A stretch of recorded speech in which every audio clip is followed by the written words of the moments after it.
Hello friends, माझ्या चॅनलला तुमचं स्वागत आहे। आज आपल्याला असा आळू वडी बनवायचा आहे। बघा किती मस्त कुरकुरीत अशी लेयर आलेली आहेत। असं आपल्याला कुरकुरीत मस्त तर रेसिपी बघू आपण। मध्ये थोडंसं वल्ल खोबरं, 5 ते 6 लसूण पाकळ्या, थोडंसं अद्रक, 4 ते 5 हिरव्या मिरच्या, तुम्हाला तिखट हवं इतकं घालून घेऊ शकता। आता आपल्याला थोडंसं पाणी घालून आता आपल्याला हे चांगलं बारीक करून घ्यायचं आहे। बघा असं बारीक आपल्याला चटणी वाटून घ्यायचं आहे। आता आपल्याला एका बाउल मध्ये तुमचे पानं जितके आहेत तितके बेसन पीठ घ्यायचं आहे। मी मोठे 3 चमचे घेतलेले आहे। आता आपल्याला थोडंसं लाल तिखट चवीनुसार, आपल्याला चटणीमध्ये पण हिरवे घेतलेला आहे, थोडीशी हळद, धने पावडर 1 चमचा। तर आपल्याला ही खोबऱ्याची चटणी वाटून घेतलेली ह्याच्यात मिक्स करायचं आहे। खोबरं घातल्यामुळे आपल्याला नरड्याला खवखव करते, ते होत नाही। 2 चमचे चिंच भिजू घातलेलं पाणी घालायचं आहे। बारीक चिरलेली कोथिंबीर, छोटा अर्धा चमचा गरम मसाला, थोडीशी तीळ, आपल्याला चांगलं मिक्स करून घ्यायचं आहे। चवीनुसार मीठ, तर आपण चांगलं ह्याला मिक्स करून घेऊ। मग आपल्याला थोडंसं पाणी घालून मिक्स करून घ्यायचं आहे। असं आपल्याला चांगलं पीठ मिक्स करून घ्यायचं आहे। आता आपल्याला पानाला लावून असं स्वच्छ पानं धुवून आता आपल्याला चांगलं पीठ लावून घ्यायचं आहे।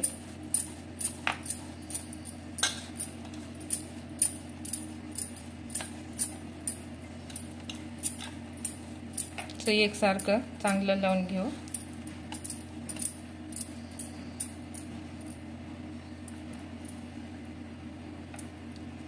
आपलं पान मोठं असल्यामुळं असं मोडपून घेऊ आपण।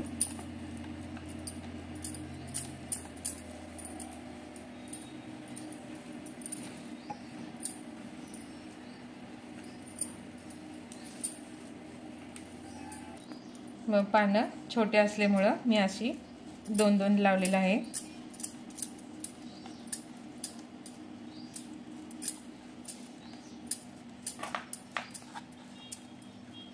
असं एकावर एक ठेवून आपल्याला चांगलं समधी पानं लावून घ्यायचं आहे।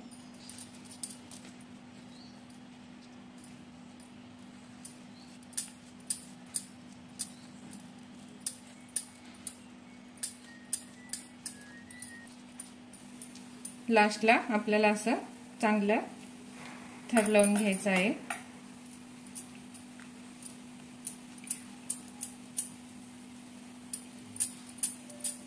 आता आपल्याला ह्याच्यावर थोडीशी तीळ घालू।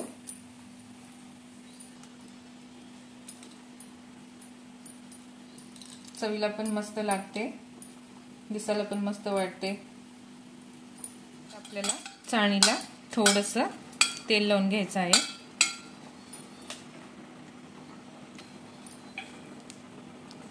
तर आपल्याला हे आळू वडी असंच ठेवून घेऊ। आता आपण वाफलाला ठेवू। असं आपण 5 मिनिटं वाफलून घेतलेलं आहे। आता आपण ह्याला कटिंग करू।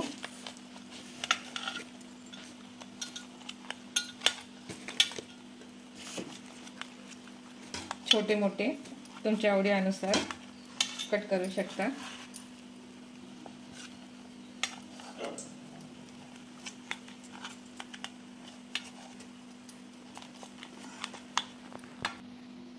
मग किती मस्त असं लेयर आलेली आहे। आता आपण ह्याला तळून घ्यायचं आहे। बघा असं चांगलं लालसर आपल्याला तळून घ्यायचं आहे। बघा कुरकुरीत होते तसं। तर आपण ह्याला काढून बघा आपली आळू वडी किती मस्त झालेली आहे, किती लेयर आलेली आहे. चवीला तर खूप मस्त लागते. बघा किती कुरकुरीत झालेला आहे. तुम्ही पण करून पहा. रेसिपी आवडल्यास लाईक करा, सबस्क्राईब करा, कमेंट करून सांगा की आमची रेसिपी तुम्हाला कशी वाटते.